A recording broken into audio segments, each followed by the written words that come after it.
And Randy Feenstra says more congressional grants are needed to boost programs like the trades building for Sioux City students. Let's take a look. Feenstra toured the Sioux City Schools Harry Hopkins Center today. In that building, that's where students are able to learn trade skills like carpentry, electrical work, and welding. Students showed off homes they're currently building. Now, one is for Habitat for Humanity. Another will soon be for sale. Feenstra talks more about what Congress can do to help programs like this stay up and running. It's more grants, also expanding dual enrollment for kids to be at the community college or university and work here at the same time.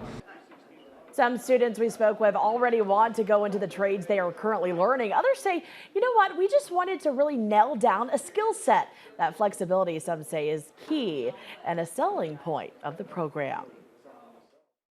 Yeah, just know what I'm doing in my house and be able to fix it up too. And it's a really good skill to know too, so I walk out with something, even if I don't decide it's my trade that I want to do.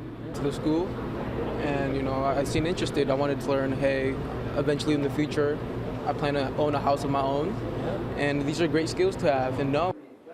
Feenstra says the program is a great way for students to learn a skill and use it in their local community. Sioux